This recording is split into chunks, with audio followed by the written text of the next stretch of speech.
था जीएसटी का। जीएसटी, नोटबंदी, इन सब के कारण भारतीय अर्थव्यवस्था पूरी तरह से चौपट हुई। 2022 तक किसानों की आय दुगनी करने की बात की गई थी।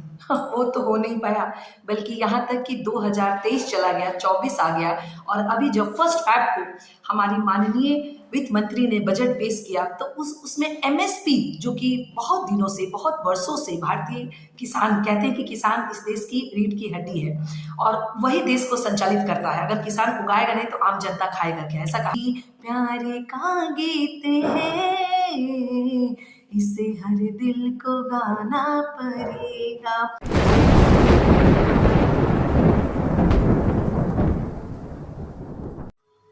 नमस्कार दोस्तों, मैं आरती राय आप सबका स्वागत करती हूँ आपके अपने इस होस्ट और दोस्त आफ्ताब परवेज के यूट्यूब चैनल माय डियर जिंदगी में। दोस्तों, आप तो सब जानते हैं कि मेरा परिचय ये है कि मैं भारतीय राष्ट्रीय महिला कांग्रेस की कार्यकर्ता हूँ। इसी टर्म में आज जो मैं बात आप सबके समक्ष रखने जा रही हूँ वह टॉपिक है, अभी फिलहाल 2-4 दिन पहले जो बजट आया उस संबंधित कुछ मैं बातें रखूंगी। और वो बजट ऐसा था जिसके से कुछ बातें, मैं उसमें आर्थिक मुद्दों पे नहीं जाऊंगी कि उसमें एजुकेशन पे कितना किया गया, हेल्थ पे कितना गया, मेडिकल पे कितना बजट में प्रावधान है और कितना कितना खर्च किया गया पिछले साल, ऐसा कुछ नहीं। मैं बस ये बात करना चाहूंगी, इस बजट में किसानों के साथ, मजदूरों के साथ, नवयुवक के साथ और महिलाओं के साथ क्या क्या सपने सरकार ने किया है और किस तरह के सपने ये बेच रही है। हमारी फाइनेंस मिनिस्टर सीतारमन ने कहा है कि यह बजट जो है युवाओं को, महिलाओं को, किसानों को डेडिकेट किया गया है और एक नए सपने दिखाया गया पूरे भारतवर्ष के लोगों को। वह सपना क्या है? वह सपना है कि वर्ष आने वाले समय 2030 तक इस देश को 7 ट्रिलियन इकोनॉमिक बना दिया जाएगा। दोस्तों, ये बात बिल्कुल वैसा ही है जैसे हमारे देश के प्रधानमंत्री, ये वर्ष 2017-18 की बात है, जब उस समय हमारे देश के प्रधानमंत्री कहते थे कि इस देश को जब आज़ादी के 75 साल पूरा हो गए, वो वर्ष था 2022, जब इस देश के आज़ादी के 75 साल हुए, और उस समय उन्होंने हम सब पूरे भारतवर्ष से ये वादा किया था कि वर्ष 2022 तक हम इस देश के किसानों के आमदनी को दुगना कर देंगे और सभी भारतीयों के छत पे खुद का एक अपना मकान होगा, जो कि वो नहीं हो सका। और उन्होंने कहा था कि हम 2024 तक जो है वो 5 ट्रिलियन इकोनॉमी बना देंगे। 5 ट्रिलियन इकोनॉमी तो दूर की बात है, अभी तो हम अपने देश को 4 ट्रिलियन भी नहीं बना पाए हैं। अभी जो मौजूदा हमारी पूरी जो जीडीपी का जो पूरा हमारा जिसे कहते हैं कि कितना वैल्यू है हमारे बजट का, वो है 3.7 ट्रिलियन का अराउंड। खैर, ये आंकड़ों में मैं नहीं खेलूंगी, मैं बस सपने कैसे बेचे जाते हैं मैं उसकी बात करूंगी। तो ये एक सपना प्रधानमंत्री ने फिर हम सब भारतवर्षियों के साथ दिखाया है कि चलो भाई, अब 2017-18 में तो हमने कहा था कि हम 2024-25 वर्ष 2023-24 में हम 5 ट्रिलियन बना देंगे, वो तो नहीं हो पाया। 2022 तक किसानों की आमदनी दुगनी कर देंगे, वो नहीं हो पाया। एक और सपने दिखाते हैं, और वो सपना क्या है कि वर्ष पूरे विश्व की आने वाले समय में 2027 या 30 तक हम विश्व की तीसरी अर्थव्यवस्था बन जाएंगे और 2022 तक किसानों की आय दुगनी करने की बात की गई थी। वो तो हो नहीं पाया, बल्कि यहाँ तक कि 2023 चला गया, 24 आ गया, और अभी जब 1 फरवरी को हमारी माननीय वित्त मंत्री ने बजट पेश किया तो उसमें एमएसपी, जो कि बहुत दिनों से, बहुत वर्षों से भारतीय किसान कहते हैं कि किसान इस देश की रीढ़ की हड्डी है और वही देश को संचालित करता है। अगर किसान उगाएगा नहीं तो आम जनता खाएगा क्या? ऐसा कहा जाता है। तो उनकी जो सालों पुरानी मांग है कि एमएसपी को कानूनी दर्जा मिले, इसके विषय में उन्होंने कुछ नहीं बोला। बस एक और जुमला और एक और सपने भारतवर्ष के समक्ष फेंक दिया गया कि आने वाले वर्ष 2030 तक हम इस देश को विश्व की तीसरी सबसे अर्थव्यवस्था और 7 ट्रिलियन, 5 ट्रिलियन तो हुआ नहीं, 7 ट्रिलियन की इकोनॉमिक बना दिया जाएगा। अब तो इस देश के लोग ही इस पे विचार विमर्श करें कि क्या देश की प्रधानमंत्री और मौजूदा सरकार बोलती है।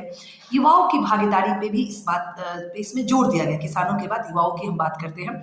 युवाओं को आपका अभी का जो आंकड़ा है, जरूर कुछ इंफ्रास्ट्रक्चर में कहते हैं कि एक्सपेंडिचर कुछ ऐसी बात कही जाती है कि कैपिटल एक्सपेंडिचर में इस सरकार ने कुछ खर्चा किया है, अपने बजट को बढ़ाया है, जिसमें कि रेलवे, हाईवे, ब्रिज, बड़े बड़े बिल्डिंग, पोर्ट्स, इसमें कुछ निर्माण कार्य ऐसा मानती है सरकार की बढ़ेंगे तो कुछ रोजगार बढ़ेंगे, लेकिन सारे रोजगार उससे तो नहीं आएंगे।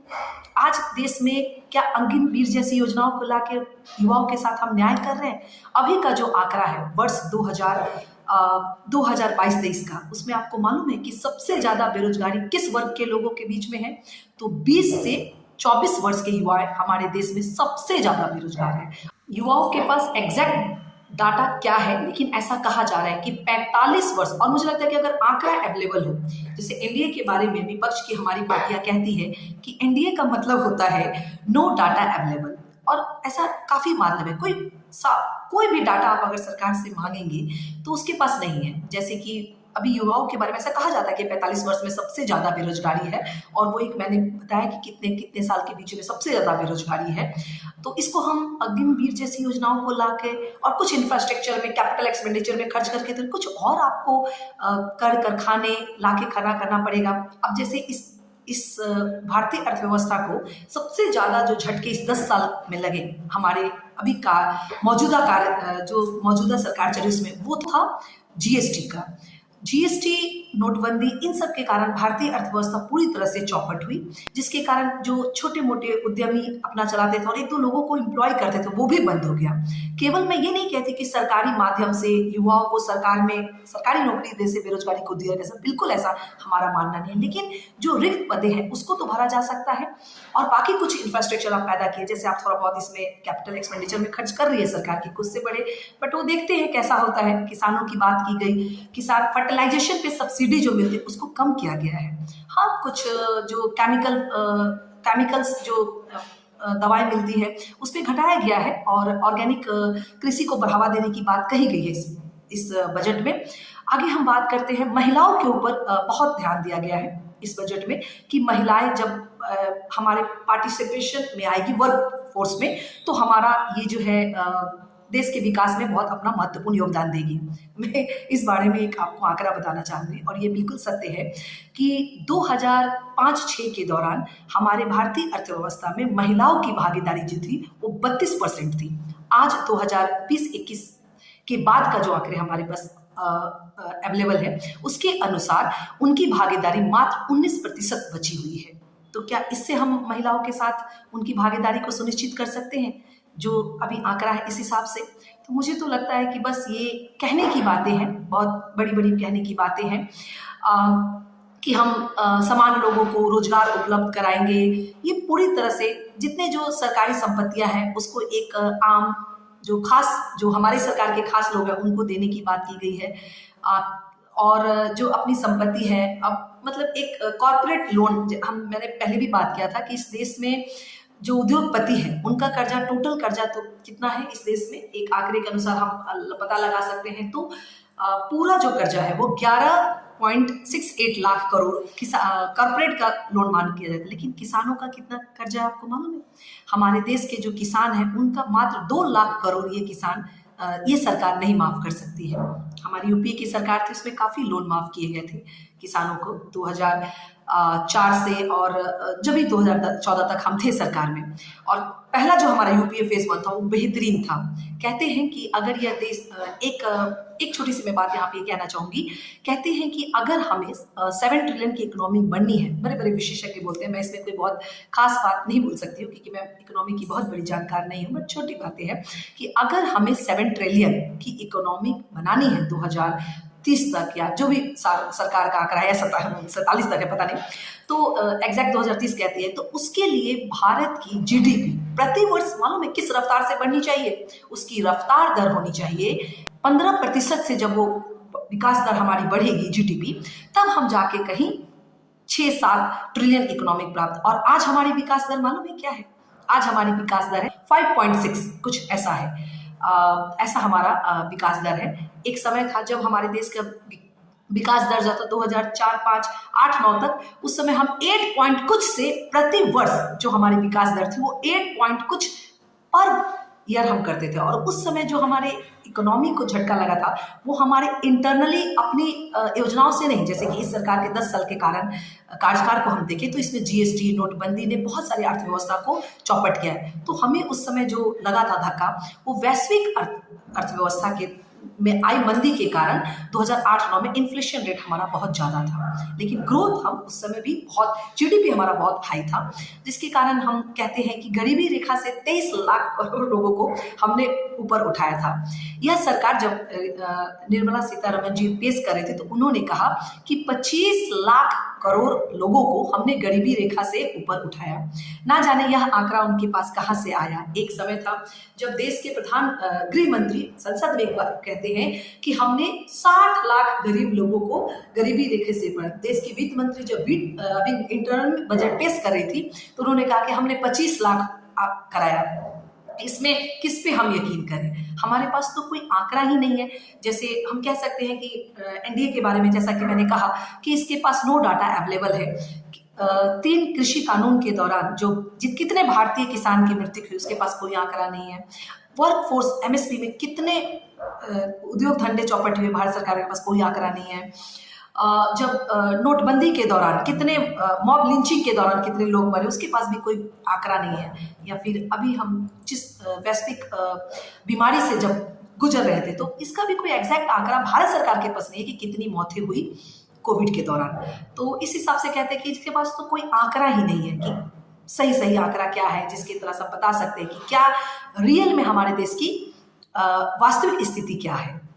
तो मैं कह सकती हूँ कि सपने को कैसा बेचा जाए वह इस बजट में आया है। अब ये देश के युवाओं को तय करना है, नौजवानों को तय करना है, महिलाओं को तय करना है, किसानों को तय करना है कि वो किसके साथ जाएंगे, आने वाले भविष्य को कैसा बनाएंगे। क्या वो फिर से जुमलों की सरकार ही लाना चाहेंगे आने वाले समय में? तो वो ये सोचे।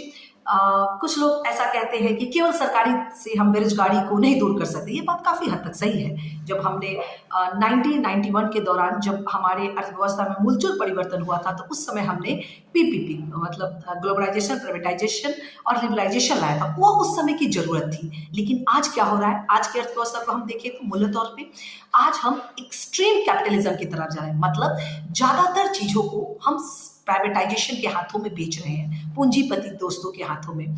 कहते हैं कि प्राइवेटाइजेशन होना अच्छी बात है, लेकिन उसमें क्या है, प्रतिस्पर्धा होनी चाहिए। जैसे अगर आप देखेंगे कि 2 ही मोनोपोली है हमारे मतलब ये दूरसंचार के क्षेत्र में। बीएसएल पूरी तरह नीचे जा रहा है, वोडाफोन और एयरटेल। इसमें क्यों यूनियन बंद हो गया, क्यों वीडियोकॉन बंद हो गया? ये सब कंपनियां रहती बहुत सारे, तो लोगों के पास चॉइस होता, वो इसको ले या उसको ले। उसी तरह से आप एयरलाइंस में देखिए, एक इंडिगो है, स्पाइस जेट का क्या हालत है, एयरवे का क्या हालत है, ये सारे खत्म हो गए। तो कुछ ना कुछ तो हमारी अर्थव्यवस्था में कमियां हैं जिसके कारण बाहर के लोग भी, कोई हमारे स्टार्टअप को ही देख लीजिए, आज पेटीएम के ऊपर कितने सवाल उठे हैं, बायजूस को देख लीजिए, क्या क्या उठते हैं, सब ना जाने किस रफ्तार से उठते हैं और फिर बुरी तरह से वो नीचे गिर जाते हैं। तो बस मेरा यही कहना है कि सरकार जो कहती है कि हम ऐसा करेंगे, चूंकि वो एक टारगेट नहीं अपना कर पाई, ये बिल्कुल एक जुमला है। जैसे उसने कहा था, बहुत सारी बातें उसने कही थी कि हम 15 लाख रुपए लोगों के अकाउंट, वो नहीं है, काला धन वापस आएगा। 2022 में एक और बात मैं कहना चाहूँगी कि 2022 में एक और आंकड़ा था भारत सरकार का कि हम देश में बुलेट ट्रेन चलाएंगे, वो भी अभी तक नहीं हुआ। 100 स्मार्ट सिटी बन गया, वो भी नहीं हुआ।